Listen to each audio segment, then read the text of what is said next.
Okay, I got 7 o'clock. Call the meeting to order.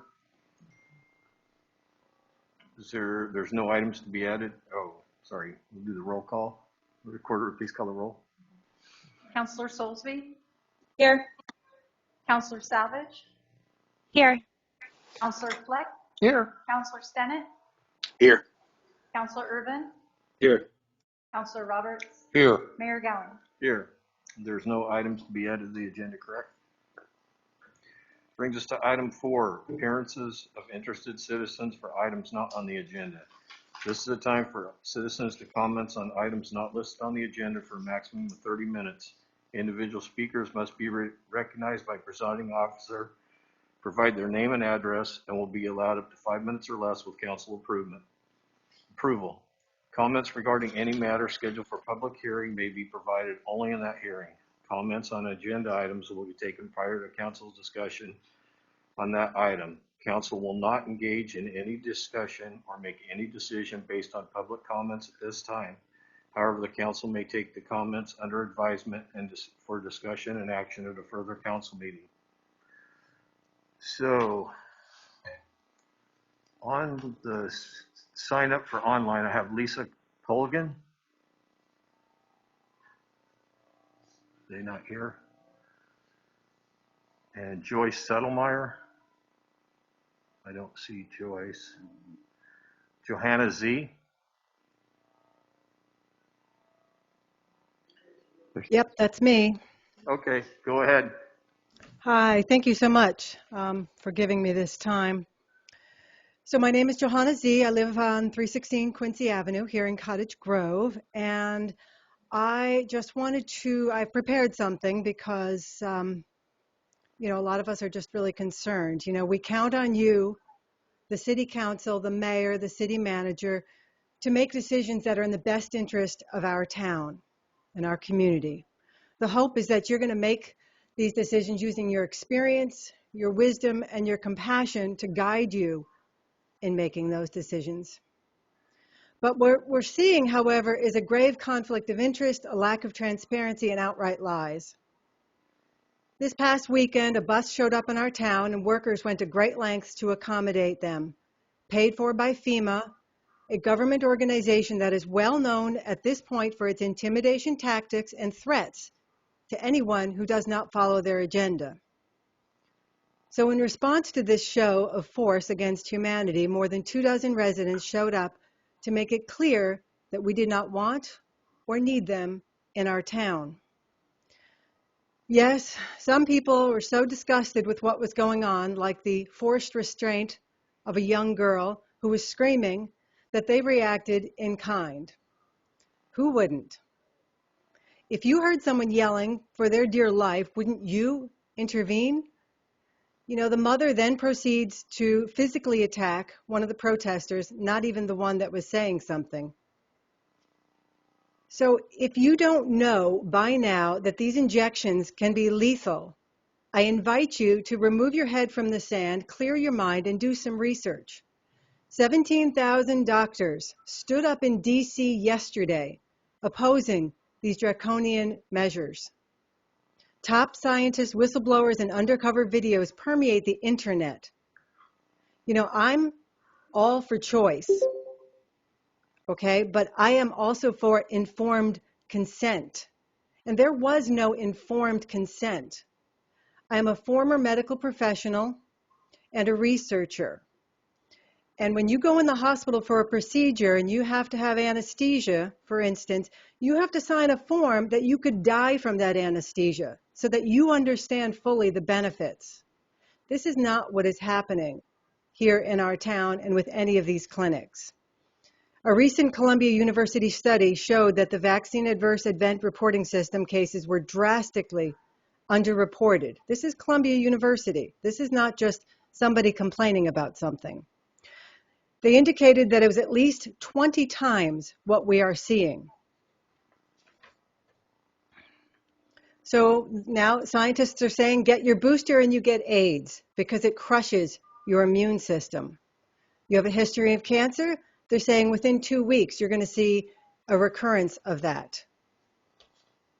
So these are crimes that are being committed in our community, and we need to stand up. Peer-reviewed studies are readily available, a lot of them, to show that these potential lethal shots are exactly what I said, lethal. And I say potential because we know that some of them actually are only inert substances. They only contain normal saline. Many independent labs have shown that some of them are saline, some of them are graphene oxide, and some of them are much, much worse. It's pretty much Russian roulette, right, that we're playing at this point. So we've got kids lining up, people lining up in their cars for a medical procedure to drive off, 15, 30 minutes later? And so you allow this in our town. You, the council, who is supposed to use their wisdom, their experience to guide us, to make decisions for us. You have a choice. You can ignore this, or you will be held liable by virtue of me putting you all on notice at this point. Or you can do your own research and take some action to stop the attack on our citizens. It has to start in these small towns. Masks and the jab don't work. We've seen that. So as a former medical professional and researcher, I'm not sharing this with you lightly. I'm not just out there complaining. I'm not just yelling or screaming or any of that, because I don't think you would hear me if I did that. I'm asking you, if there's 1 ounce of doubt in your mind about what is going on, please use that doubt, get curious, and find the information. I am happy to provide any information that I have. I've also Your heard 5 from... minutes is up, so you need to wrap it up. Great, thank you so much. So these injections are dangerous, and it is a crime to administer them. You're violating the Oregon Constitution, the U.S. Constitution, the Universal Declaration of Human Rights, and the Nuremberg Code by allowing these so-called mandates and vaccine mandates. So stand up, please do the right thing. We are obligated to remove a tyrannical government. Thank you so much. I appreciate you taking the time. Thank you. No. Monica Peppers? Monique. Oh, sorry, Monique. Hello. Thank you for taking the time to hear me speak. My name is Monique Peppers. I live at 460 Boardwalk Place here in Cottage Grove. Is there anything else I need to tell you as far as? Okay. All right. So I just wanted to give you a little bit of information that I have found about the masking, not just in our town, but everywhere. So breathing through a mask decreases the amount of oxygen we need to live and be healthy. It increases the blood acidity and makes breathing difficult, especially for someone like me or anybody who has anxiety, because this is giving me major anxiety. Toxins that we may normally exhale as we breathe become trapped in the mask and re-inhaled into our lungs. Okay. The mask wearing decreases oxygen intake. It increases carbon dioxide and toxin intake, putting our body under stress, which leads to things like anxiety. It releases cortisol, and it shuts down the immune process. It encourages triggering an infection from dormant retroviruses already in the body, taking advantage of a weakened immune system due to the mask wearing. Virologists measure COVID-19 to be 80 to 140 nanometers in size, making the weave of material mass to be the equivalent of a chain link fence to a mosquito. Absolutely no peer-reviewed studies have been carried out of mask effectiveness within a social environment to control, prevent, or eliminate the spread of the disease. I mean, this has just gone too far. If you look on the box itself of these paper masks, it says absolutely on the box that it does not prevent COVID-19 or any other viruses. Thank you. Thank you. Sarah Myers?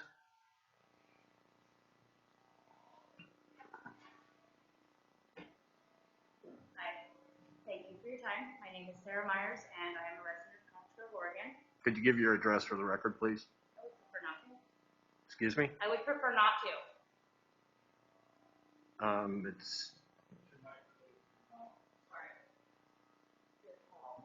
I would prefer not to. Is that okay? it's kind of what our rules are. You're supposed to provide your name and address for the record. I'm a resident of Cottage, Oregon since 1978. And my name is Sarah Myers. Is that enough? No. Okay.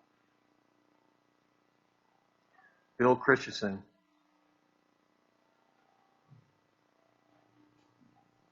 Really, you should let her speak.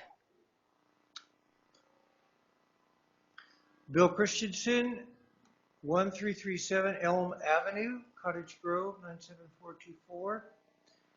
Wanted to just share, I've been a resident of Cottage Grove for 2 years. I have been a part of these protests involving FEMA for the last 3 days. And I just wanted to share that the people that I know that are involved in these protests believe that we change hearts by information and persuasion, not by blocking driveways, flooding toilets, whatever else the group as a whole is being accused of. We don't believe that, because you don't turn people's hearts by doing things like that. You win people by love, by kindness, by graciousness. And so if you see protesters in town, anti-vax protesters, especially vaccines for children, which we don't believe, we think it's dangerous, we think it's got a potential for harm. The vast majority of the protesters that I know believe in kindness and graciousness, not other means. So I just wanted to let you know that when you see a group of protesters, I'll probably be there, and I'm going to be smiling and trying to persuade people by truth, not by lies, by anger, by screaming and yelling. So I just wanted to offer that to the mayor and the city council. Thank you so much. Thank you. That's the last of our items not on the agenda. Brings us to item 5. There's no public hearing. So item 6, consent agenda. Move approval. Second. I have a motion with a second. Is there any discussion? All those in favor signify by saying aye. Aye. Aye. Opposed? Okay, item 7, resolution and ordinances. Item A is resolution amending the comprehensive fee schedule. Mr. Stewart. Thank you, Mr. Mayor, and good evening, Council. The City of Cottage Grove has established a comprehensive fee schedule, which was created to include a listing of the fees for various goods or services provided by the city. This resolution amends 2 sections of the comprehensive fee schedule. First is Section 6, Planning, was amended to add a fee for erosion prevention permits of $55 for inspection fees and up to 4 inspections, and a $27 fee for a single inspection. The minimum fee for land use review for building permits was increased from $20 to $25 to align with other minimum planning fees. In Section 11 was also amended to change the cleaning deposit to a key cleaning deposit for the armory. With the installation of the new exterior doors is nearly complete, and all doors will be keyed the same, the city's key system. If a key is lost or not returned, there would be a substantial cost to rekey the doors. The deposit was increased to include the key costs. The key and cleaning deposit is usually accepted as a check, which is held until after the event, and if there are no fees, the check is either returned or destroyed. And additionally, the fee schedule shows the adjustment to the system development charges rates that went into effect January 1st, 2022. The SDCs are adjusted pursuant to ordinance by the annual increase of the 20 city average of the Engineering News Record Construction Cost Index, which this past year was 7.34%. Just for your information, the construction cost index for Portland on its own was over 19%. The changes to the comprehensive fee schedule that are being approved by the City Council are highlighted in yellow in the attached document. The recommendation is the City Council adopt the resolution amending the comprehensive fee schedule. Do you have any questions? We have a resolution number. 2060. Councilor Fleck. Mr. Mayor, move that the council adopt resolution 2060. Second. I have a motion with a second. Councilor Stennett. Was Portland one of the 20 cities in the average? Is that, are you implying here that they raised that average, or am I reading that incorrectly? Yeah. I just wanted to point out that if we just went with the city of Portland, that's what the Portland's construction cost index was. I can't affirm Ron Bradsby was the one that gathered the 20 city average. I'll check and see if Portland is, and I can let you know via email. Any other questions, discussions? Seeing none, will the recorder please call the roll? Counselor Solzy, Aye. Counselor Savage, Aye. Counselor Fleck, Aye. Counselor Stennett, Aye. Counselor Irvin, Aye.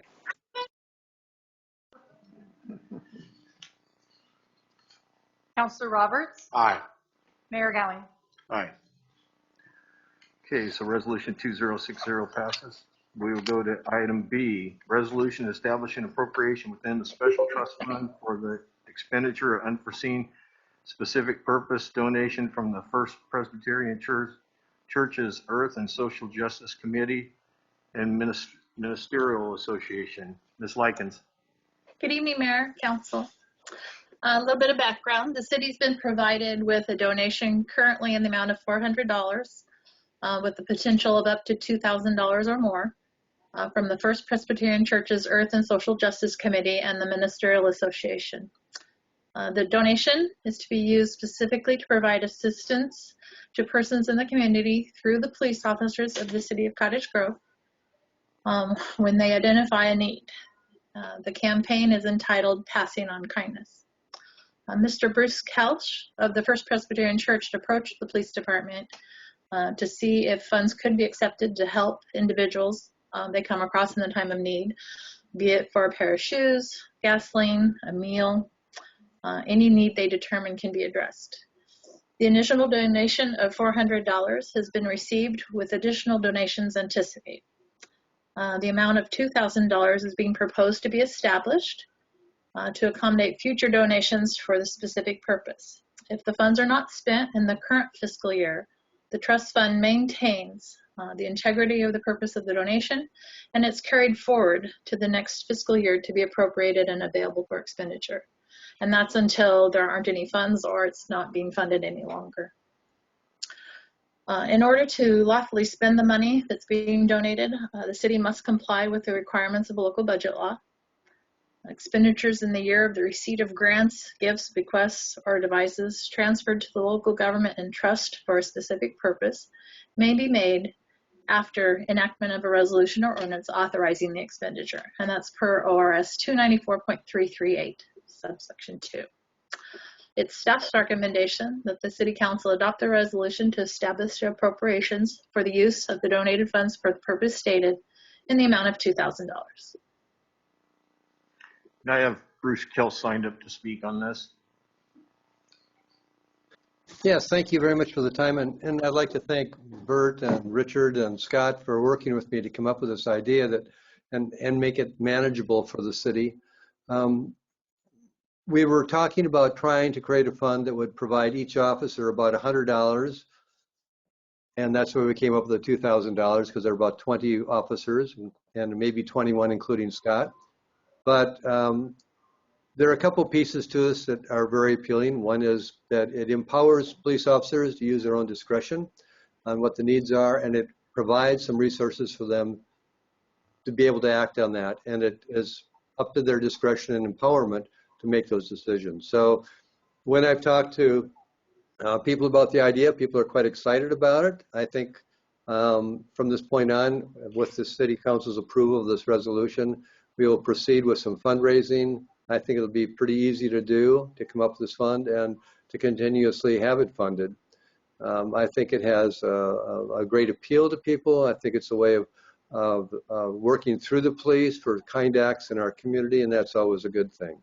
So I appreciate your consideration of this, and I thank the city staff for making this possible and also fiscally responsible and being able to track in such a way that makes it legally viable. So thank you very much.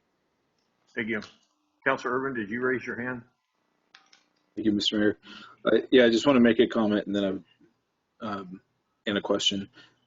Thank you, Mr. Kelch, and all who you're working with for doing such a thing. I think this is a much needed expression of grace in the community. And my question, I think you partially answered, but I guess I'll seek a little clarity on the intent was that there would be about $100 per officer to use discretionary. I'm wondering, is this governed by a police policy? Could it be in excess? One of the things that came to mind is like, could an officer pay someone's rent with the money? Is it limited to $100? And that would be, yeah, that'd be my question prior to proposing the resolution be adopted. You know, I just sort of picked that number because it seemed like a place to start. Certainly, if there's an increase in the donations and grants or whatever money can go into that fund, I think it's up to the city to work with what seems reasonable. But I thought that was a modest amount to start with, and one which could be used for modest acts of kindness. You know, paying someone's rent's a pretty big act of kindness, and I didn't think that far ahead, but it's possible, I suppose, if everybody felt that was an agreeable thing to do. But I think it's a starting point, and that's really what we set out to provide and to create. The ministerial, just to add something else, the Ministerial Association in the past has had a similar fund, and I've been talking with Jim Marcus, who's contacting the other ministers in town about that. You know, we'll start with the churches, but we'll also open up to service clubs and others to provide additional funds. And I've had people approach me saying, I really like that idea, count me in, you know, so we'll see where it goes. So I don't know if this is the time to do it or not. I do have a little concern if the gifts start to get kind of too big, or I guess there can be concerns about, you know, how they're distributed and either favoritism and different concerns. At $100, I'm not really concerned about that. So I guess I would just I don't know if it needs to be added to this at all, or if it would be just a police policy. Oh, Ms. Likens has a comment there, maybe answer. Mayor Gowing, may I speak? Go ahead, Ms. Likens. All right, thank you. The initial thought behind it is that the officer will see the need, say it's to buy some gasoline. They have a city-issued credit card. Those receipts will be turned in with that credit card, and I will be providing those reports to Mr. Kelch and or the Ministerial Association or whoever. So we'll have a good review of it every time we pay our credit card bill. And I don't anticipate that it's going to be abused in any way. But I know the chief will be signing off on those receipts as well as myself, and we'll make sure that it's spent appropriately and that everybody can see what it's being spent on. Chief?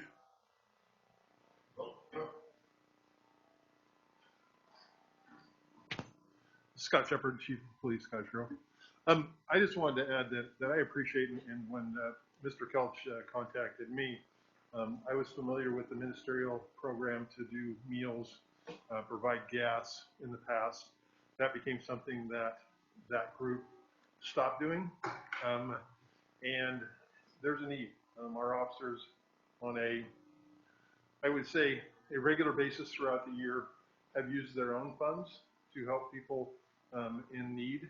And I know this for a fact, but it is not something they run to me and say, hey, I bought somebody a meal or I bought somebody a pair of shoes.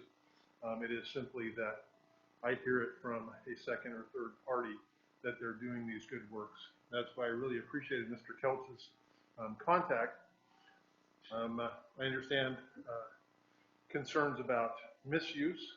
That would be something that would be monitored by me constantly, as Ms. Likens said, through the receipts and those kinds of things. My belief would be that we would continue the good works that our guys and gals are already doing, as far as gas or food or diapers or something that is not rent. I think we have programs within the city that would be able to take care of that, and that's where we would steer those folks. But I appreciate the flexibility for us to continue to be kind. We're frontline workers. We come across these kinds of things on a daily basis. To have the funds to be able to do that and not impact individual officers who I have to impress upon the council and the listeners have not asked for this.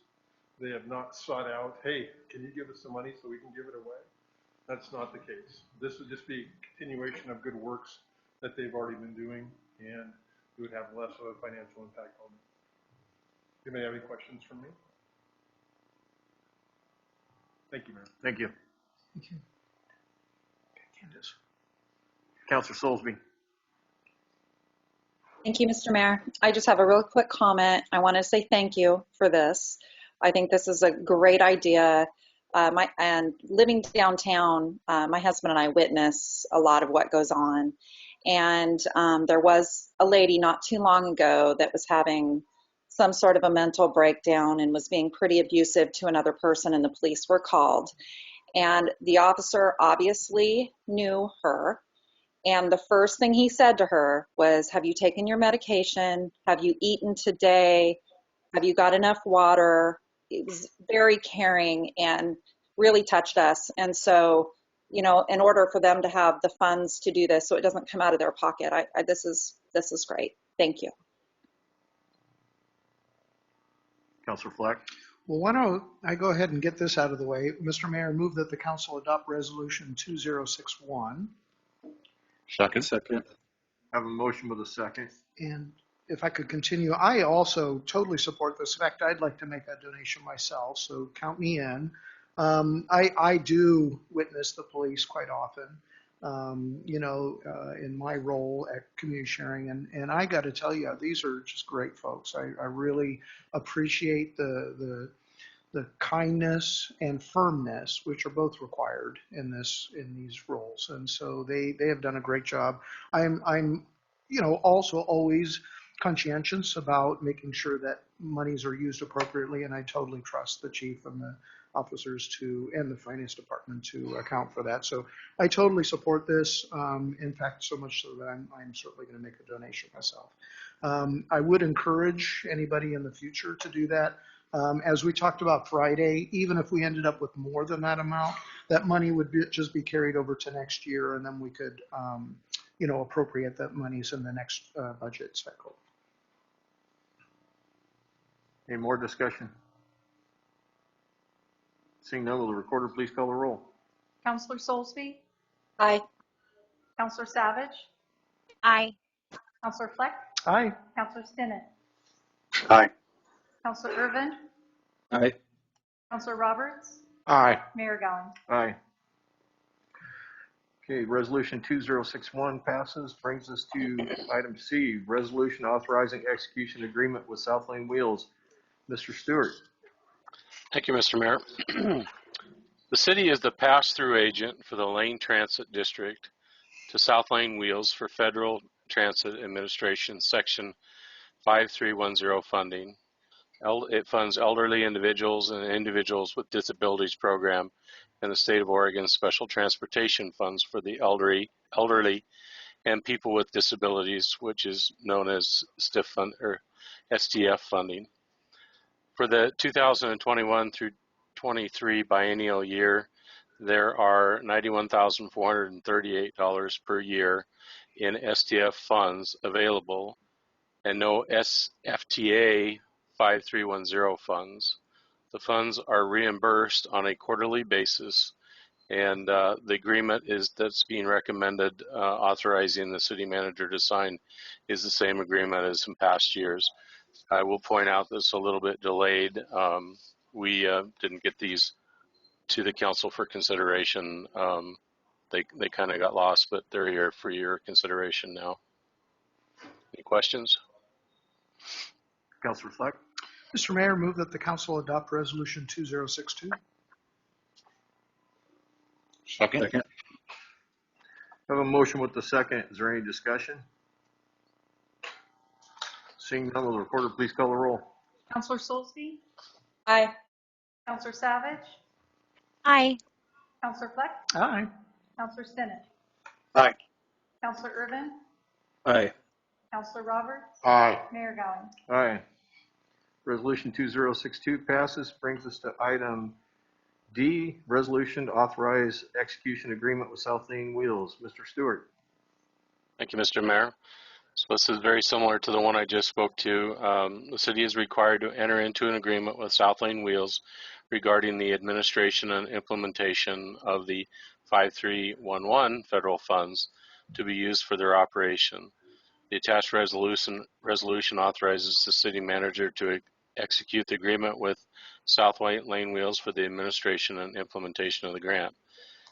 This agreement is for a 2.5-year period and includes the new provision as required by Oregon state law that states, contractor, subrecipient, or subcontractor shall not discriminate on the basis of race, color, national origin, or sex in the performance of this agreement. The contractor, subrecipient, or subcontractor shall carry out applicable requirements of 49 CFR Part 26 in the award of the administration of the U.S. DOT assisted contracts.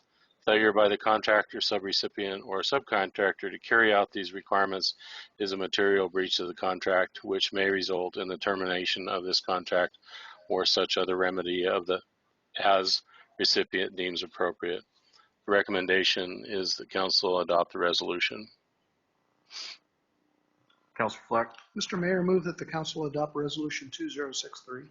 Second. I have a motion with a second. Is there any discussion? Seeing none, will the recorder please call the roll? Counselor Soulsby, Aye. Counselor Savage, Aye. Counselor Fleck, Aye. Counselor Stinnett, Aye. Counselor Irvin, Aye. Counselor Roberts, Aye. Mayor Gowing.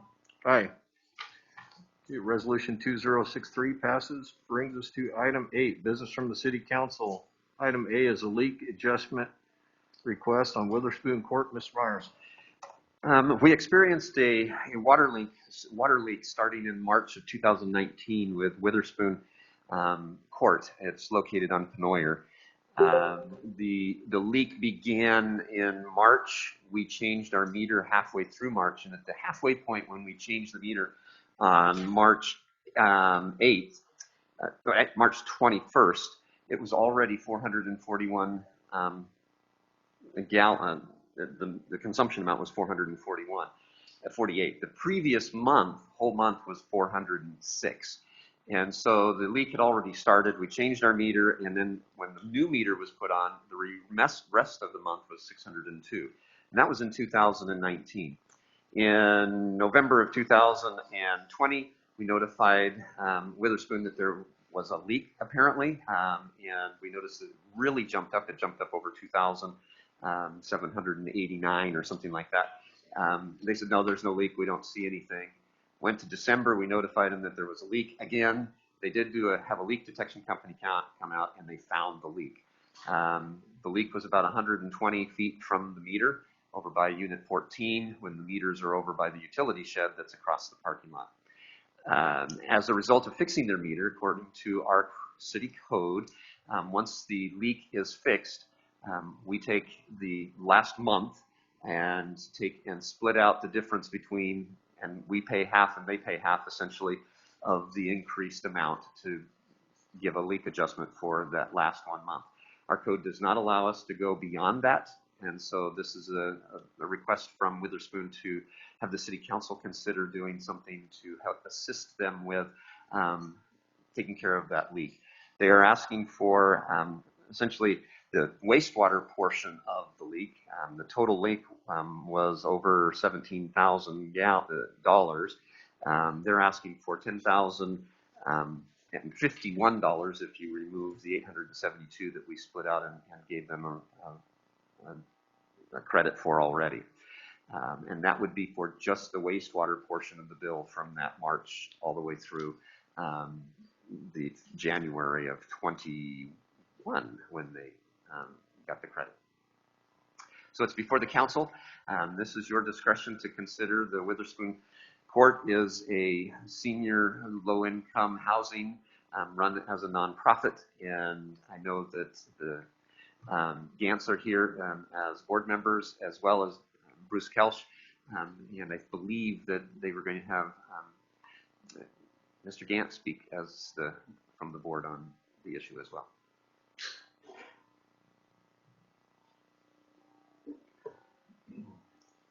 My name is Jim Gant. I live 910 Taylor Avenue in Cottage Grove, and a 65-year resident of Cottage Grove.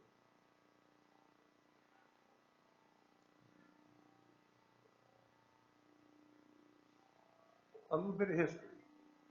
I served on this council one time for 6 years in the 70s, and we used to meet in the old city hall upstairs, and it wasn't very nice. In 1976, we moved into this wonderful facility here, and from there, I moved on to the Lane County Family Commission, where I served another 6 years. And so I have some sense, I think, of what it takes to be a counselor. The time, the effort, the dedication, and I thank you all for your service. I really do. I am the board chairman of Witherspoon Court, and I speak in support of the staff's recommendation that you consider helping us with the water bill that occurred with the leak. The water that occurred from this leak went into the ground. It was not served by the waste management of the city, and therefore we would ask for your help in helping Witherspoon Court serve the people of low income, and we have done that for many, many years. So I would certainly thank you for your consideration for this matter. Thank you. And I have Bruce Kelch signed up to speak on this. Yes, I think the important thing to consider is that basically Witherspoon Court has paid out $10,000 for wastewater fees, which we didn't use that service. The water did not go into the wastewater system. So we know that there's been a time delay in getting this sorted out, but it really is not asking for a handout, but it is asking for the council's consideration of repaying us for services that we paid for but didn't receive by not using the wastewater system of the city. Thank you. Thank you. Councilor Fleck? So this is a difficult situation. Normally, we're willing to waive 1 month's fee because, we hope that folks are going to recognize there's a problem and get it fixed. And I think the problem in this is that it's lasted, a year and a half or better. And so that's a little bit concerning, that it wasn't noticed that the bill was so dramatically higher. I do appreciate, however, that the applicant is just looking for the wastewater section of it, because for those who don't know, our wastewater bill is based on the amount of water used, assuming, especially during the winter months, that most of that water, if not all of it, is going to actually end up in the wastewater system. In the summer, we actually reduce that percentage, assuming that folks are doing some watering or other activities that water is not ending up in the wastewater system. I'll be honest, I asked the city staff on Friday if this would be setting a precedent. Because if we were to just waive fees every time this happened, and folks then would have no incentive to, check for their leaks or make sure that the system, isn't not doing their due diligence is, I guess, my concern.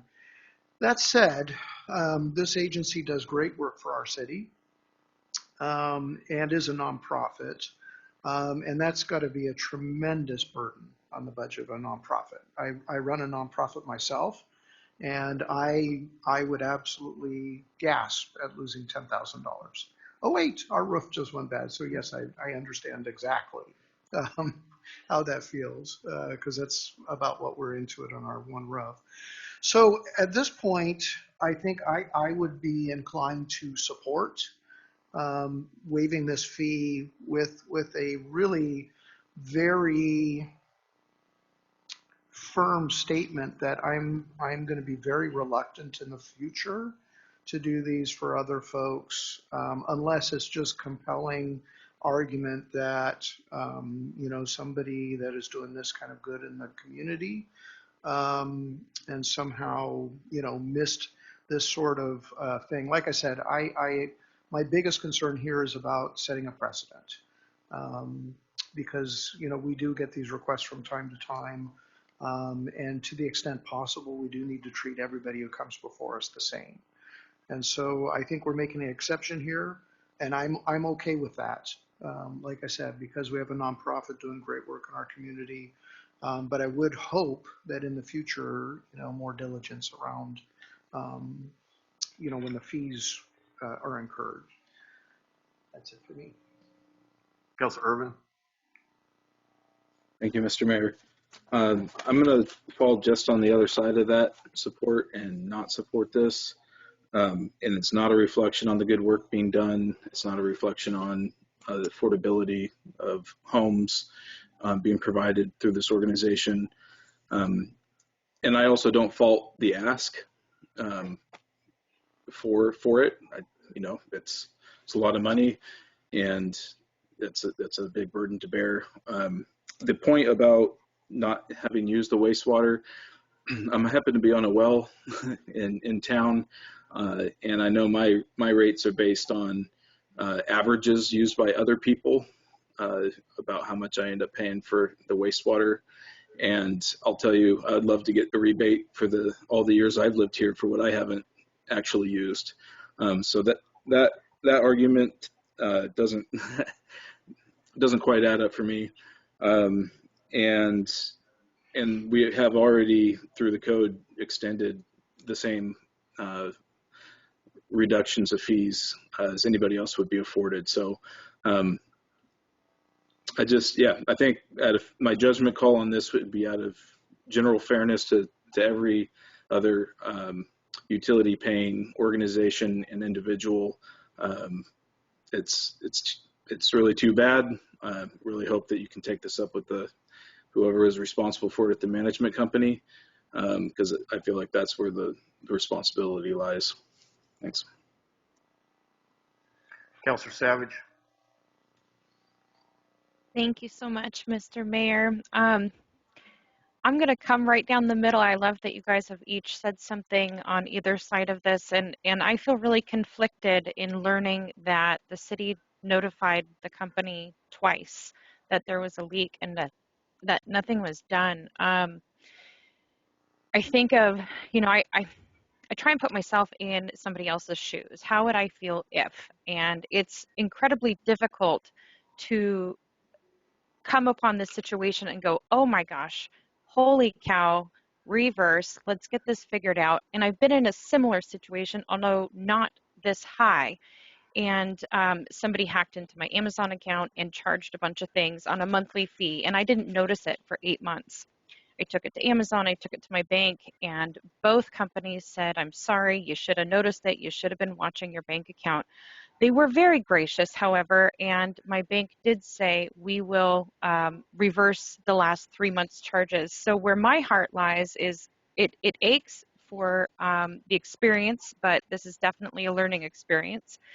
It sounds like January of 2021 wastewater was already paid. Is that a correct statement, that the city's already taking care of that? Correct.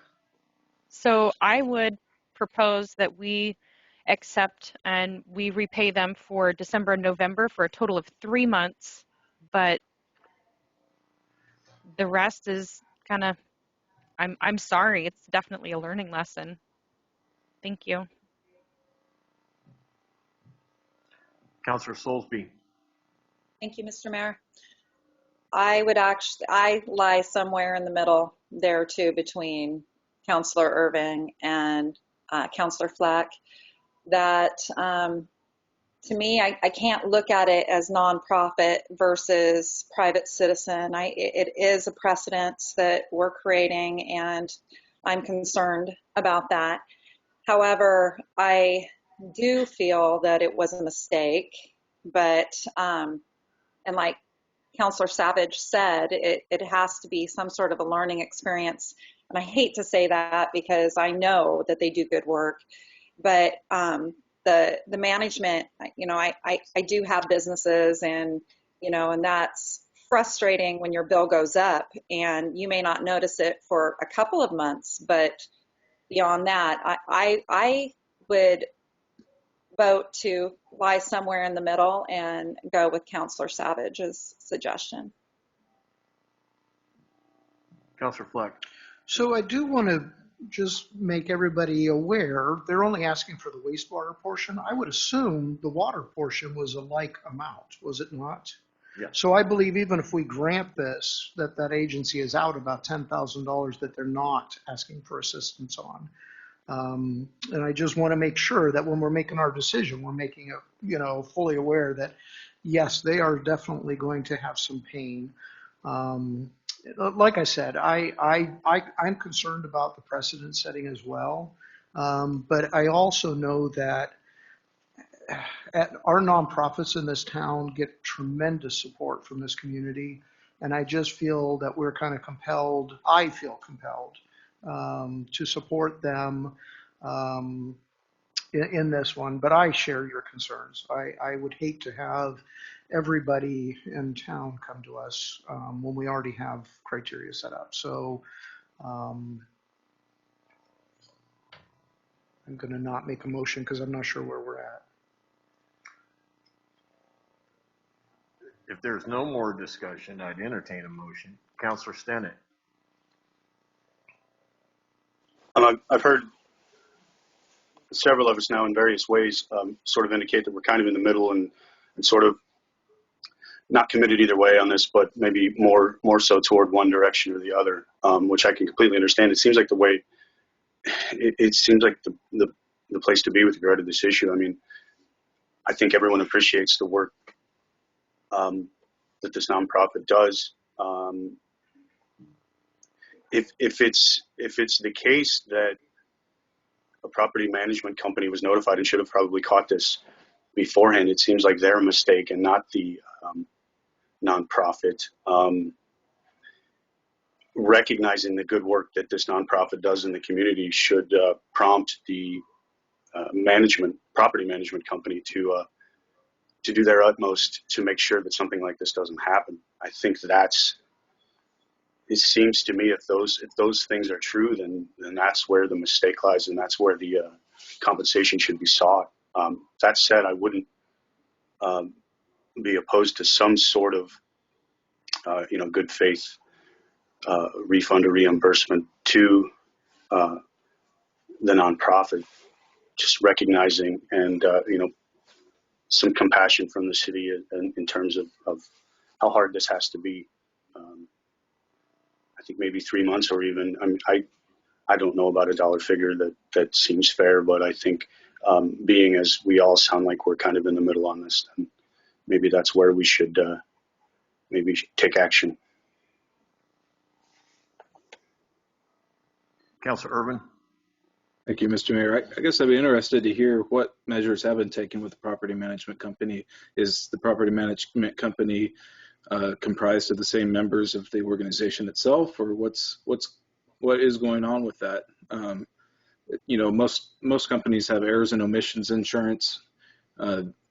I don't know if the policy would cover that, but I do agree that this, maybe you could speak, or anyone that has information on that can speak to what has been sought out in that channel.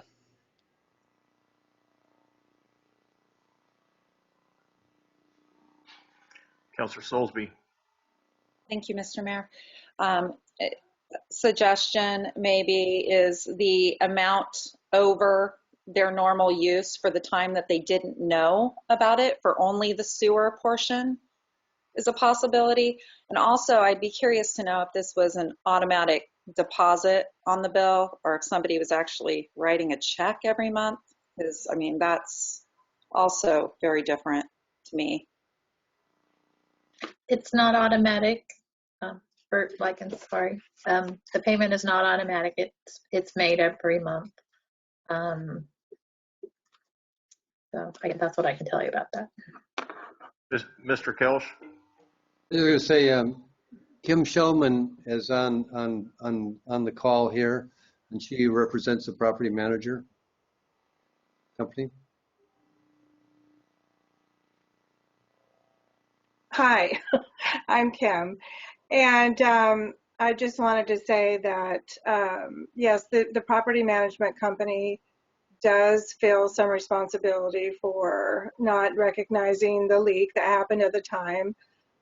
What we have set up for the future is having all of the bills that are sent in straight to our corporate office, to the accounting department. And so we have set up currently the city is sending the bills straight to the property so that the community manager can keep an eye on the water and or the bills that are coming in. So that is pretty much what is going on now with the bills. Mr. Stewart. Thank you, Mr. Mayor. I just wanted to add a little bit in regards to the leak and the notification. So as Mr. Myers had shared early in the presentation, we installed a test meter back when we were testing to see if the AMI meters were going to provide better readings and also any type of cost savings to the city. So that meter was installed, but it was not hooked up for nearly a year to the actual automated meter reading system where the meters sent the information directly to the utility clerk. It was still read manually. It's my understanding that at the time our utility clerk would take those manual reads and compare them to previous months just to see if there was any type of a signal that there was an issue. The utility clerk did look at it. It was the end of March. Weather may have been a little bit drier, so the individual thought maybe the increased water had to do with watering around the outside of the facility. Kind of watched it throughout the year, but didn't really have an indication that there was a concern that there was a leak. Was my understanding. And then once we actually hooked the meter up and the meter was able to register every 15 minutes, you could definitely see that there was water usage 24 hours a day. So nearly a year later was when the property management was alerted to the leak, and there was no change the next month, but they did find the leak a month and a half later and get it resolved. So I just wanted to give you just a little bit more context that it was a year period and there was no clear definition to the utility clerk, and it might have also been about 6 months into this when the accounts might have been analyzed a little bit closer. Our staff was in the throes of installing all the new meters, logging in all the information, and so it may not have been apparent to our staff that there was a problem there until we actually had the AMI going. So just wanted to give that context to everybody. Councilor Fleck. So I'm hearing from other counselors that maybe a portion of the amount might be acceptable. And so I guess I just wanted to float, would maybe 50% of the request be something that would be in line with what folks would support? Do you want to just make the motion and we'll go Sure. from there? So let's see. So I will move that the city council waive the usage charges for the wastewater portion in the amount of, I'm just going to round it to $5,000. We have a motion for a $5,000 waive. Do we have a second?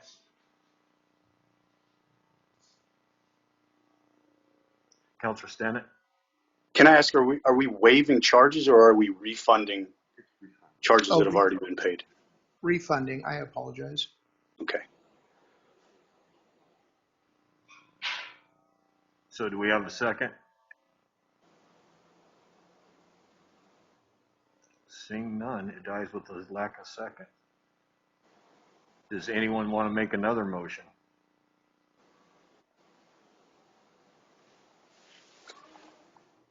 Seeing none, we will move on. Mr. Mayor. Where? Chavez. Councilor Savage? Hi, thank you, Mr. Mayor. I would like to propose that we give a refund for a complete 3 months. If the city's already done one, this would be an additional 2 months, a full refund. So even if they would have used, say, 70%, that still gives them a little bit of buffer that over carries. So a complete 3 months or an additional 2 months in clarity. And I guess the question on that Water and is wastewater. the complete mean the entire bill or just the wastewater portion of consumption? Thank you for clarifying, just the wastewater. So the complete wastewater for an additional 2 months. If the city's already done one, this would be for an additional 2. And a further clarification, because there's wastewater consumption, that sounds funny, but, or we don't want to say production, but the wastewater usage portion of the bill. The other fee, which is the wastewater improvement fee, which is a fixed amount every month regardless of consumption or usage, that would not be affected by the refund, correct?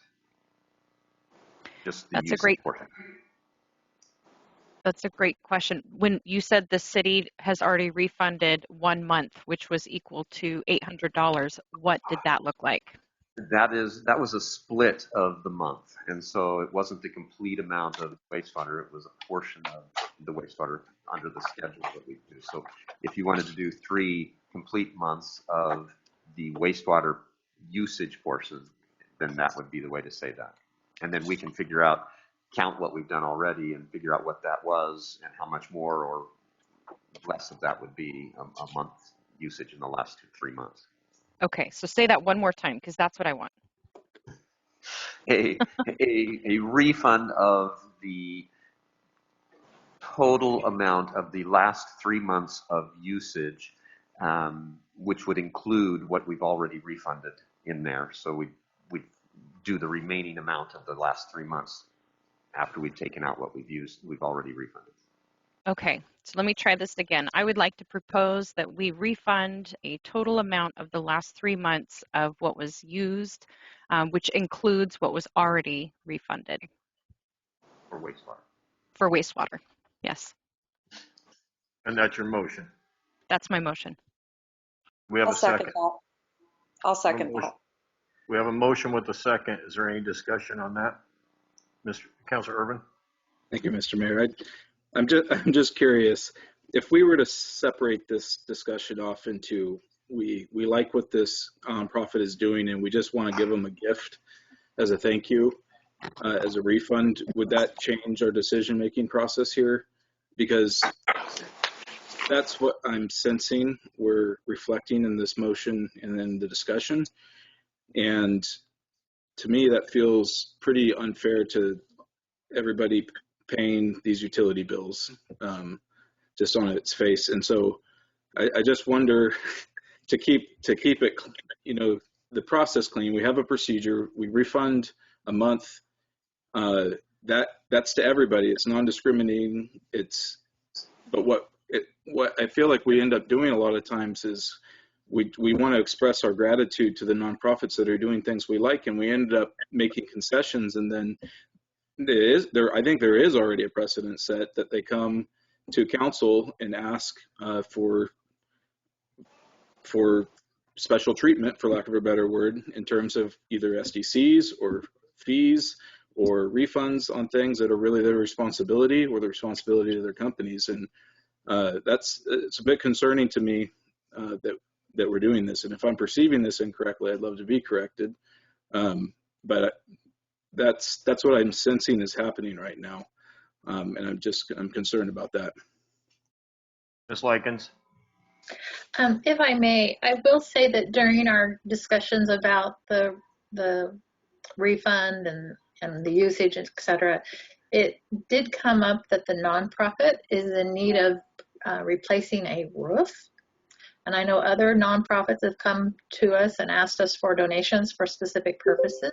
And perhaps what I'm hearing Councilor Urban suggest is something along those lines versus making the adjustment based on a utility bill. So it would be something to consider if the city manager was interested in doing something like that, and you as well. But it's just an idea. Councilor Stinnett, did you have? Yeah, I'm not sure if it's a rebuttal or clarification of what Councilor Urban had to say. I don't think personally, and maybe there's bias that would lean me toward a little extra benevolence toward a nonprofit that does great work in the community. I think obviously I'm not immune to that. However, it seems like, listening to Mr. Stewart, that in a perfect world, the city might have caught this a little earlier too.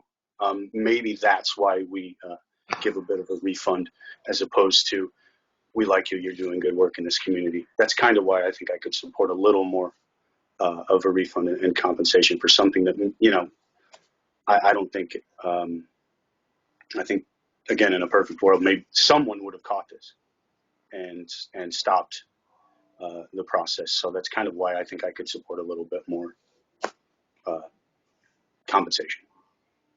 Yeah, I'd just like to say, this doesn't happen very often, but since I've been on council, I think we've done this 3 or 4 other times. So, it's happened in the past where we've made adjustments because of leaks, but like I said, it's not very common that happens.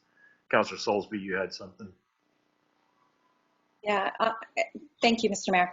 I also agree with Councilor Stinnett on this. The thought of doing the gift puts it into tax dollars, and that's a whole nother realm. And also just the thought that once we get our smart meters fully installed, this is going to be, I would think, a non-issue in the future. And also just the fact that it really didn't cost us anything because it was in the wastewater arena also kind of makes me want to do something. So those are my thoughts. Thank you. Is there any more discussion before we call the question? All those in favor signify by saying aye. Aye. Aye. Opposed? No. All right, so it passes. Okay, item B is Urban Forestry Committee appointments. Mr. Stewart. Thank you, Mr. Mayor. So the council appointed a subcommittee to conduct interviews of candidates for the Urban Forestry Committee vacancies created by term expirations on December 31st of 2021. And we also had a resignation of Carson Dixon from the committee. The subcommittee was appointed at the December 13th City Council meeting. Councilor Soulsby was appointed the chair. Councilor Savage and Councilor Fleck were the additional councilors to the subcommittee. There were 3 vacancies on the Urban Forestry Committee. Staff advertised the vacancies in the Cottage Grove Sentinel and on the city's website. 3 applications were received from incumbents Jimmy Schaffer, Ona Chambers being both incumbents, and they were excused from the interview process. The 3rd applicant, Mark Caffrey, was interviewed by the committee on Thursday, January 20th. And recommendation from the subcommittee is to appoint Jimmy Schoffer, Ona Chambers, and Mark Caffrey to a 3-year term beginning January 1st, 2022 and expiring December 31st, 2024. Not sure if the committee members want to add more, but I can answer questions if they have some. Councilor Soulsby, you chaired that. Do you want to make the motion? Sure. Well, I think Eric was going to, but I will. I have to say that Mr. McCaffrey was so qualified for this position. We are so lucky to have him on the team. And I would like to make a motion that we appoint him to the vacant position beginning January 1st. Wait, is that right? To the 3-year term beginning January 1st, 2022 and ending December 31st, 2024. Clarification, do we mean all three of the? All three. I'm sorry. Yes, all three. Appoint them. Okay, so we have a motion to appoint all three with a second. Is there any discussion? All those in favor signify by saying aye. Aye. Aye. Aye. Opposed? Okay, item C is Vision Keepers Committee appointment. Mr. Myers? So we had 2 applicants that applied for the 2 at-large positions on the Vision Keepers, Linda Dunn and Cindy Wheeldryer. They were interviewed, I believe, by the committee that was appointed to do that, and they have recommended that Linda Dunn and Cindy Wheeldryer be appointed to the terms that were to expire or are to expire December 31st, 2023. Cindy Wheeldryer did regret that she couldn't be here tonight, but she wanted to express her appreciation for considering her on the Vision Keepers. Councilor Savage, you chaired that. You want to make the motion? Yeah, and I'd like to comment that all 3 of the interviews were absolutely incredible. It was not an easy decision, but I really appreciate the passion that we have in this little town. So I would like to make the motion that we appoint Linda Dunn and Cindy Wheeldryer to the Vision Keepers beginning, I guess that's it, appointed to the Vision Keepers Committee. Second. We have a motion with a second. Is there any discussion? All those in favor signify by saying aye. Aye. Aye. Opposed? Okay, item D is skate park survey results. Mr. Laird. Thank you. Good evening, Mayor and Council. My name is Matt Laird, Assistant Planner in Public Works and Development. Tonight I'm here to present to you the findings of the 2021 Skate Park Survey. For some history of the park, it started in June of 1999 when citizens and the Cottage Grove Recreation Association began the conversation with the city of adding the community skate park. The community originally envisioned 2 phases to the park. Phase 1 included a 50 by 150 foot skate park suitable for beginners and intermediate skaters. Phase 2 was to add an additional 60 feet south of the skate park and was to include 2 additional bowls, bathrooms, and a picnic area. To date, Phase 2 of the project has not been completed. In May of 2003, the city committed $20,000 towards construction of the skate park and designated the 7,500 square foot parcel of land. The park was entirely constructed by the Cottage Grove Rec Association and local volunteers. In August of 2004, Phase 1 was completed and the skate park opened. Funding for Phase 1 came from a variety of sources, primarily grants from companies, foundations, and individual contributions. There have been questions regarding who is responsible for the maintenance of the park. The contract with the Cottage Grove Rec Association stated that it was responsible for the park and its maintenance. That said, the skate park has not been fully maintained and the city has primarily taken on the responsibility. Although it does not appear that the concrete has been sealed over the years and is now getting cracked and rough. There have also been ongoing issues with vandalism at the park that have clearly hurt its reputation. Additionally, for those that are actually there to skate and use the park, some design and construction flaws and now deferred maintenance are making it difficult to skate. The park is 18 years old and is clearly starting to show its age. The City Council discussed issues associated with the skate park in May and June of 2021. Subsequently, planning staff began to collect community feedback about the design concerns of the park and to obtain suggestions for improvements. A survey of stakeholders for the park was conducted during the summer of 2021. The survey questions are included as attachment 2 to your memo packet, and the responses are included as attachment 3. However, I did not include the long responses because that would have made this memo hundreds of pages long, and it just would have been too much. But generally speaking, most respondents were frustrated with the design and construction of the park, making it difficult to enjoy. A summary of some of the most requested improvements to the skate park include increasing the size of the park, smoothing the concrete because it's rough and wavy, smoothing the transitions because there's some bad angles with the walls and the ground, fix the bowl coping, fix the drainage, remove the pyramid, lower the rail, fix or move the fences, add bike racks, a garbage can, a seating area for viewing, a water fountain, less crime and graffiti, lighting, a restroom, a roof cover, redesign for better flow, multiple skill level areas so there's more space for beginners or separation for beginners to advanced riders, more variety of features and obstacles, and a responsible volunteer user group. Some of the requested improvements can easily be added to the park, such as a picnic table, bike rack, garbage can, or lowering the rail. Other improvements, such as repairing concrete, transitions, and coping, might be an intermediate step to prolong the life of the park.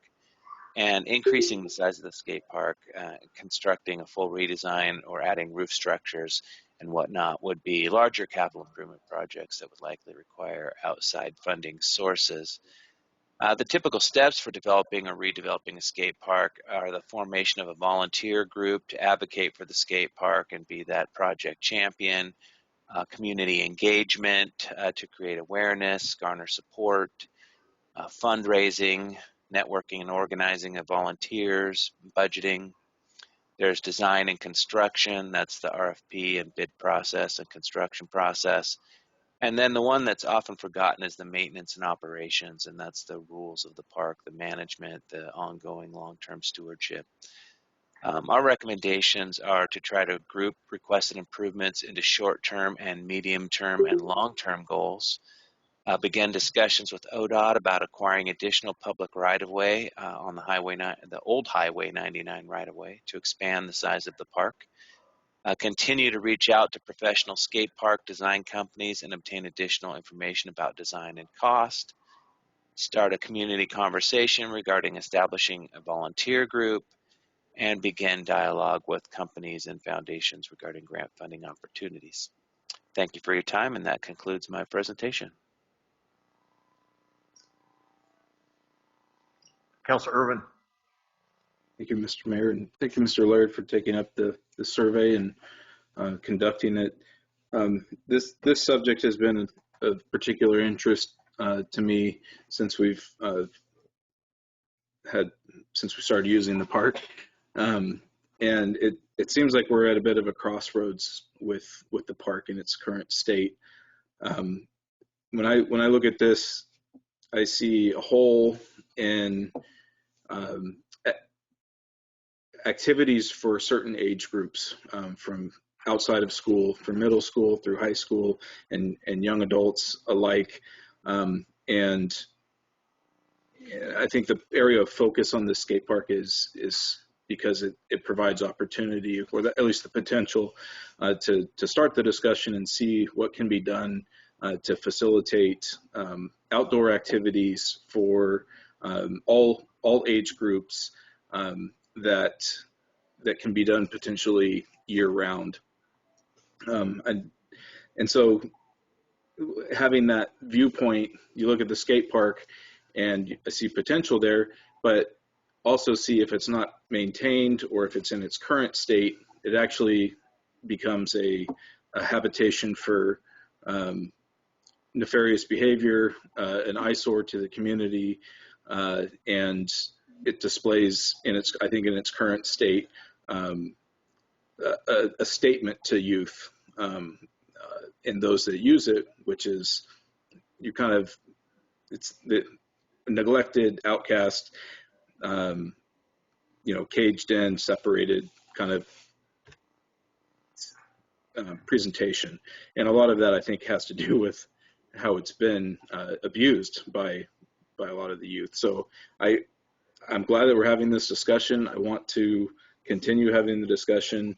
I don't think this is a one and done kind of thing. I think there's going to need to be more vision built out for what it could look like. But I think my hope in this was that if we do go forward with something, we provide a year-round facility, which is why I was thinking of like a roof with well lit, something that invites all age groups, so that you're not clumping just little cliques of people who want to vandalize it, that you have some responsibility and accountability and just the maintenance of it altogether. Because of the history with the volunteer groups, I think it's going to have to be something that is managed by a more consistent entity. So figuring that out, whether it be the city or something more consistent than groups of parents, because of the age out issue that is very real. And then, just looking around at which parks really do well. And I wonder if, Mr. Laird, it sounded like in the survey that there was a tour of local parks. Harrisburg, I think, is a very good design potential if there was any kind of input for what parks might work well in that space, and any potential next steps that are suggested. Well, I will say that the field trips to the other parks and the surveys were done before I worked here at the city of Cottage Grove, so I wasn't part of that trip. I have not seen the Harrisburg Park. I did see in previous write-ups that they toured that park and Willamette Lane and Eugene and I think a couple others, but I don't know what that design is. I also think that our design would most likely have to be tailored to fit the space that we have, which is it's kind of long and narrow. So I don't know if those other parks are like that or not. Any other questions or comments? Councilor Stanek. So with regard to the survey itself, it says here 122 responses. I'd imagine that's probably not all of the people that have a connection to the skate park. It's probably seems difficult to me to catch everyone who affected, but with those kind of responses, and with it looks like close to 70% of those who did respond are either a skateboarder or a parent of a skateboarder. That's a direct connection. I think that points to quite a few people who use it. The next slide is on a weekly basis, which seems about seems a pretty frequent use of the park by these folks. To me, that points to a fair bit of use and a significant number of people who see value in the park. I think that means that it would be nice to make the improvements and gather the the energy and the momentum that are going to see it into its next phase. I agree with Councilor Irvin that it would be nice to keep having the conversation about how we do what needs to be done there. And it looks to me, sorry, I'm scrolling back, group the requested improvements into short, mid, and long term, begin discussions about acquiring additional right-of-way to expand it, continue to reach out to design companies, start a community conversation, begin dialogue with companies and foundations regarding grant funding. Those all seem like ways of continuing the conversation and pursuing the evolution and some momentum toward a more satisfying skate park. So I do support those recommendations.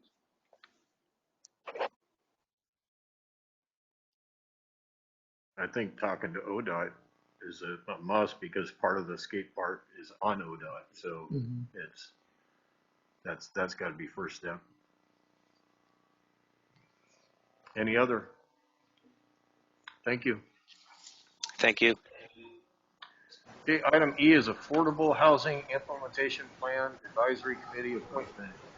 Mr. Stewart. Thank you, Mr. Mayor. The City of Cottage Grove has received a Department of Land Conservation and Development grant, DLCD, to study the city's current mechanisms to support the development of new market rate and affordable housing and to consider other potential programs to increase local affordable housing options and developments. Once completed, it will be adopted as a refinement plan to the housing policy section of the Cottage Grove Comprehensive Plan. The request today is we're forming an advisory committee. It's going to be comprised of representatives from City Council, the Planning Commission, Lane County, St. Vincent de Paul, local developers, local property managers, and others. And the group will help guide this planning process with the assistance of Eco Northwest, who is the contractor that's going to prepare the recommended implementation plan. The advisory committee will begin to meet in March of 2022 and conclude by November of 2022. The recommendation is that 2 city councilors be appointed to represent the city council on the Affordable Housing Implementation Plan Advisory Committee. Any questions? Councilor Fleck. Boy, I sure would love to be on that committee. Is there anyone else that wants? Councilor Roberts. Mike would be the perfect person for that. All this was I'd like to be on too. I'd like to work with my family. Councilor Savage. So we got 3 wanting to be on there. Just kidding. Someone want to make a motion for 2 to go on there?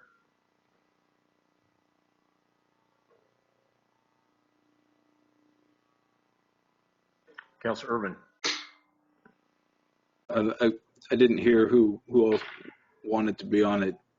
Councilor Fleck, Councilor Fleck, Councilor Roberts, Councilor Savage. Copy.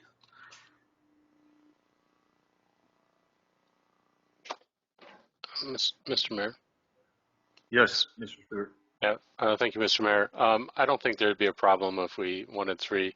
We really just want to make sure that there's council representation at each meeting. So 3 individuals that would make sure that we would have a councilor present at each meeting. And I don't see a problem with 3 if all 3 want to serve. Councilor Urban. That makes this much easier. I'd like to make a motion that Councilor Savage, Councilor Roberts, and Councilor Fleck be appointed to this advisory committee. For the So we have a motion. Second. We have a motion with a second. Is there any discussion? All those in favor signify by saying aye. Aye. Aye. Aye. Opposed? Thank you. Item F is setting a date for the street maintenance and funding work session. Mr. Myers. So City Council and staff have talked about the issues associated with street maintenance and funding that street maintenance and improvements. We've wanted to have a work session. We've put a tentative date of the 28th of February, doing it before a council meeting. That council meeting is currently a pretty light agenda, but it would be a shortened discussion because it would be before a regular meeting. We could do March 7th and be able to do that as an entire discussion and not have a meeting afterwards, as that's the first meeting, the first Monday in March, and we wouldn't have a meeting until the following Monday. Councilor Fleck. Mr. Mayor, my preference would be March 7th. My wife and I have our anniversary on the 28th, and I'm not sure I'm in town, or 27th, and I'm not sure I'll be around on the 28th. Is there any conflicting with March 7th? Councilor Soulsby. Thank you, Mr. Mayor. What time were you saying?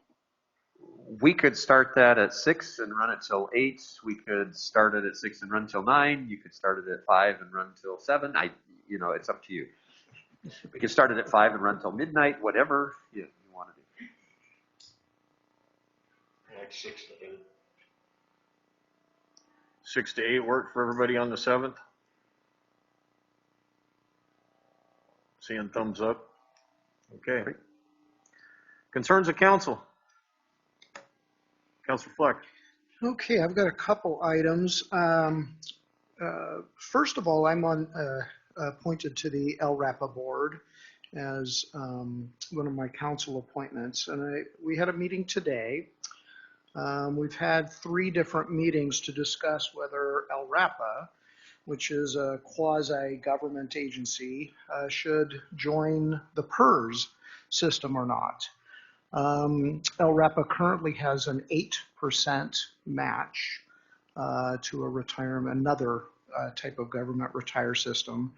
And I've been very concerned about LRAPA's budget for many years. In fact, oh gosh, I'm trying to remember, 6-8 years ago, we actually had to go to all the jurisdictions to try to keep their level of funding so we didn't lose what's called a maintenance and effort. And I apologize if I'm getting a little bit into the weeds here. But suffice to say, I was worried about the fiscal solvency of that agency if we'd have lost those federal dollars. LRAPA is the one remaining local air agency in the state. At one time there were 3.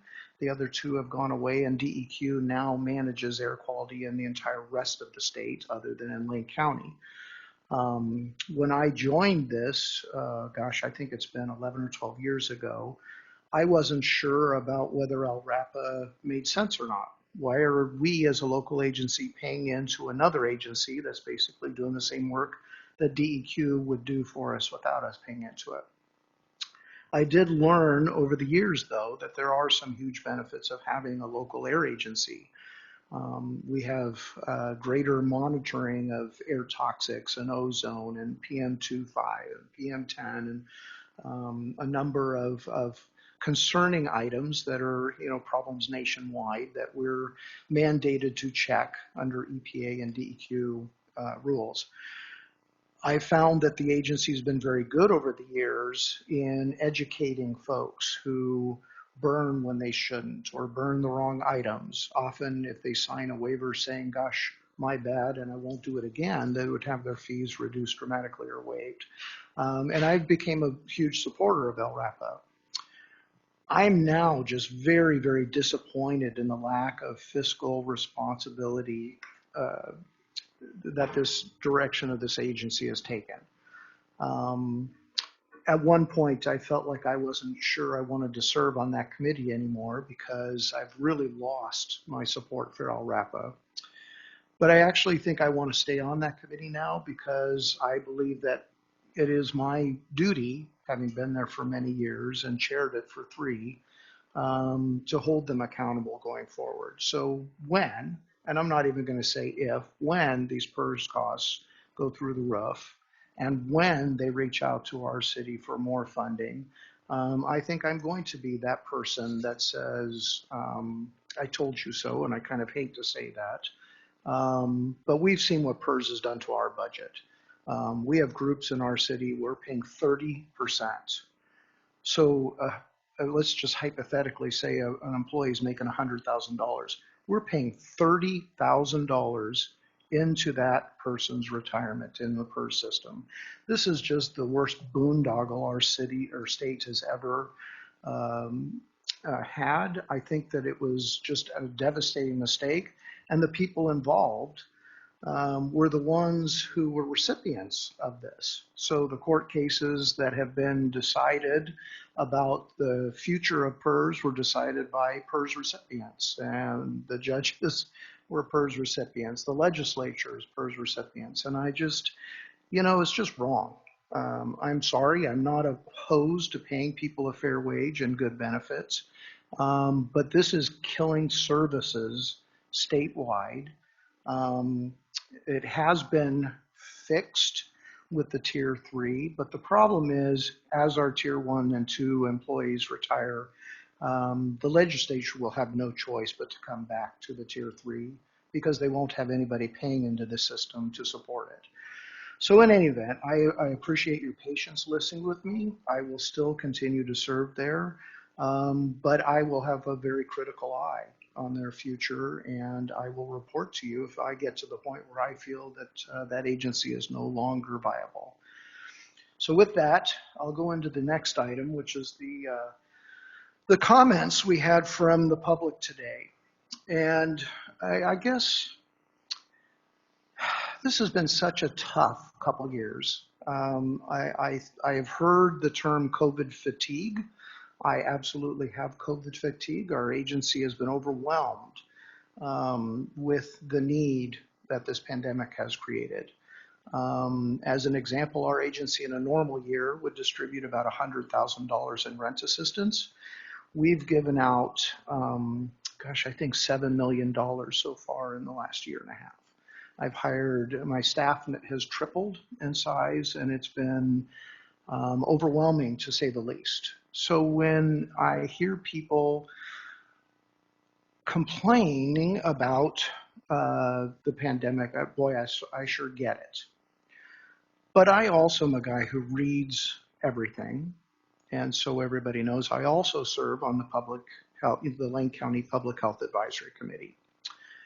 And so when I hear comments about, how this is lethal and it's killing people, the last time, they don't report numbers now, but the last numbers I remember, 700-some thousand people in our nation have died from coronavirus. And obviously there's all sorts of conspiracy theories about whether they died of COVID or not. I'm not here to argue that. I have known people who've been sick. I ended up getting coronavirus in March of 20 myself. I know that except for when I had pneumonia, that's the sickest I've been. So when I hear people talk about reactions to vaccinations, that is true. Absolutely. Your flu shot, your vaccination from flu shot could have an adverse effect. The key here, though, is that those numbers are very small compared to the lives that are saved with this vaccination. That said, there have been talk about mandating people to have the shots, and I've been reluctant to go there. I don't believe that we should force folks to have a shot if they don't want one, even when their actions are impacting the rest of society. We would certainly be done with this pandemic if we would have been able to stop the spread of this virus. And folks can argue with me all they want about that. I would welcome documents. I'm happy to read whatever's presented to the facts that are being reported here to us. I'm sorry, so far, none of the information that I've read that's been peer reviewed by scientists in the medical profession supports those claims. And so I have to go. One comment was made that we need to do our job for what's best in the community. I believe that I am. I believe that we absolutely should be supporting having vaccination clinics. I absolutely believe that if somebody wants a shot, it is their right to have a shot. And I'm actually appalled that somebody would take away their right to choose for themselves. I think that's absolutely unacceptable. And I'm ashamed that that has happened in our town. And I hope that my words are direct enough that I find this behavior completely unacceptable. It is our job to take a stand. If you don't want to take a shot, don't get one. But how dare you impede others from getting a shot? It is just completely unacceptable. That is not what, this is my time to talk, not yours. You will be, ma'am, you will be ejected if you don't stop.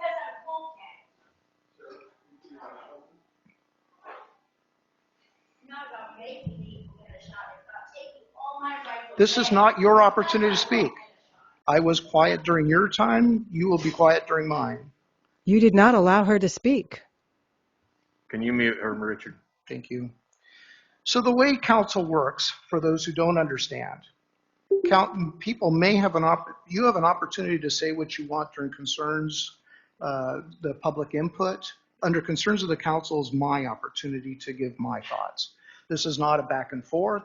This is you get to present your side. I am happy to present mine. And so I think I've said what I need to say. I will certainly support the city offering vaccination clinics at any point. And anybody who impedes them, I expect our police to hold them accountable. This is not acceptable in our city, and I hope that I've made myself very clear. Thank you very much. Any other concerns?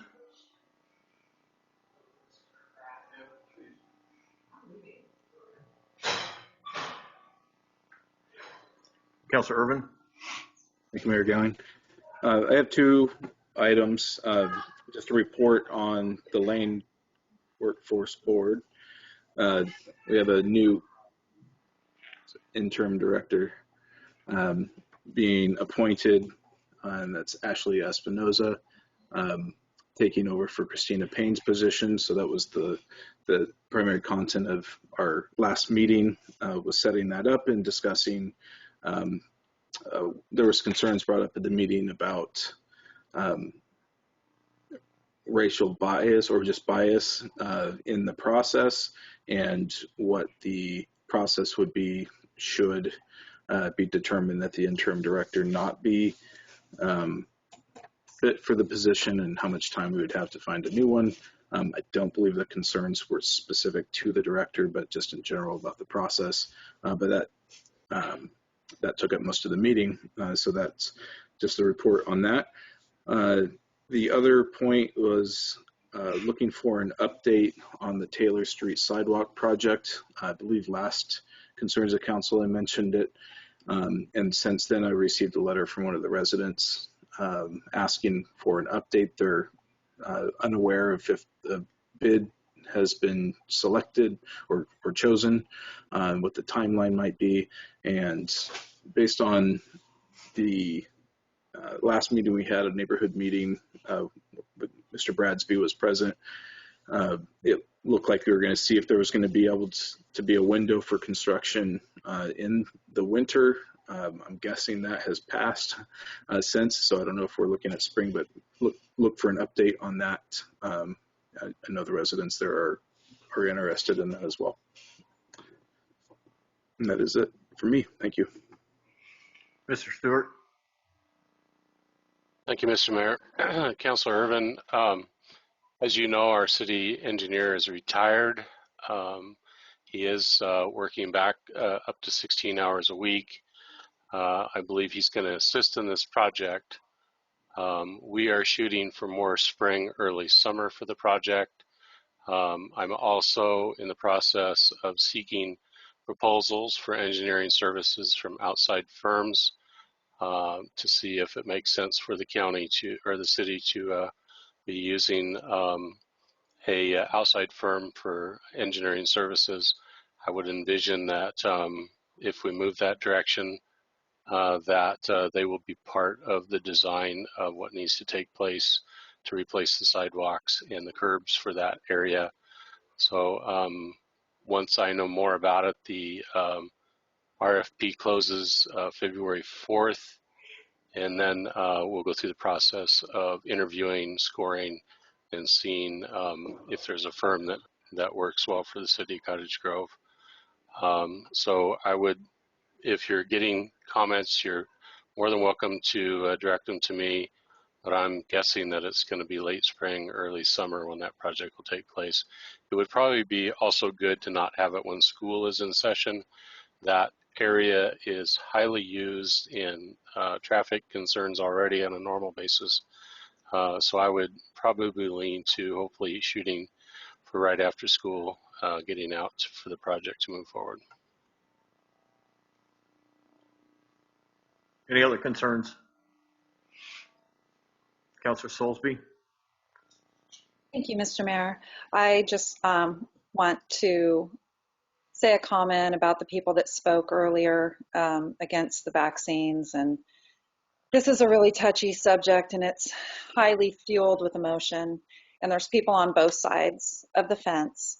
And their concerns are completely valid as far as there's a lot of fear involved in this right now. And if you read about the court proceedings right now with the FDA is absolutely fighting to not release how they approved the Pfizer Comirnaty, and they want to hold those records for 75 years and not release that.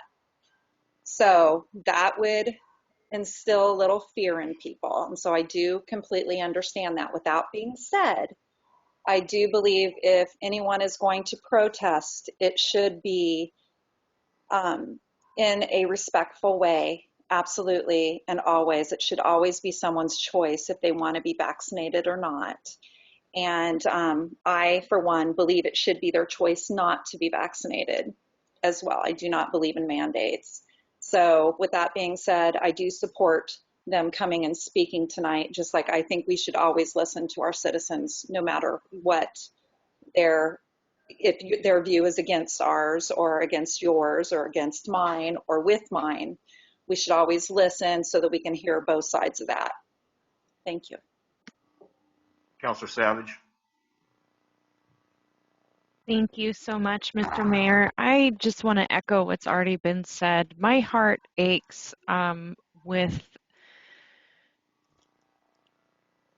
the two sides that we see going on in our country.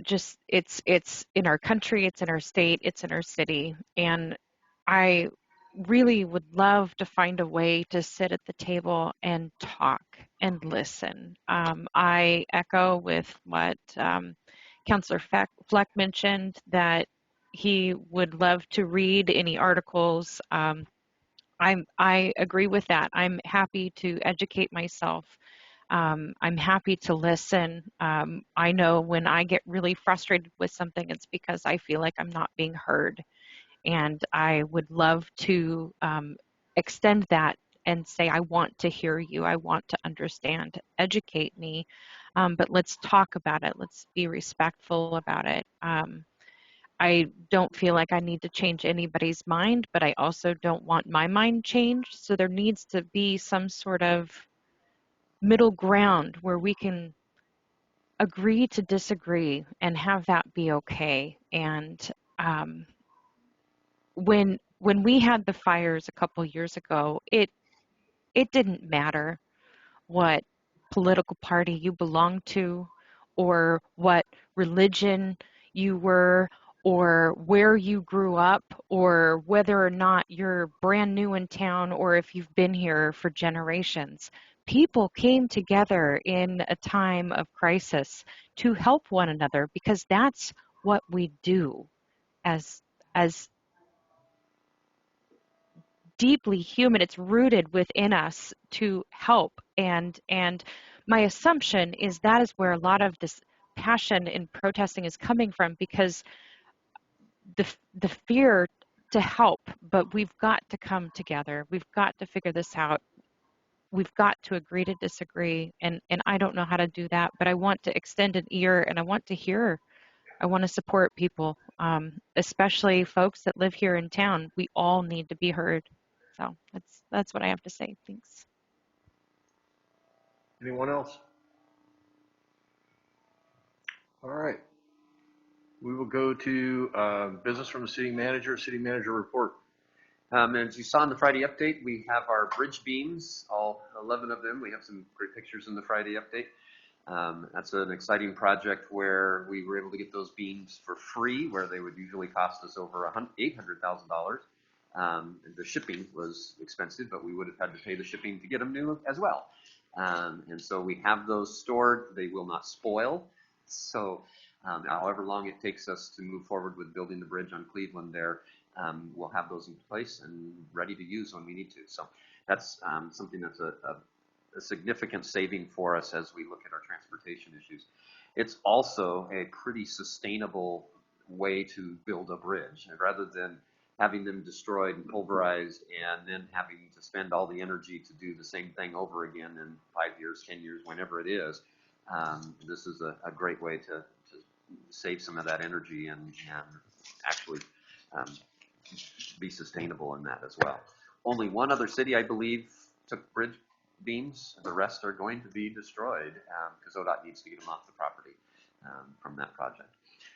Other than that, we did do some reorganization at the community center last week, and it looks much nicer. The space is much more confined and a little better situation for those residing there right now. They appreciated it greatly and were excited to move into the space. It does give them a little more security and protection from the elements, as well as from people that like to go through their stuff and steal things and do other things there.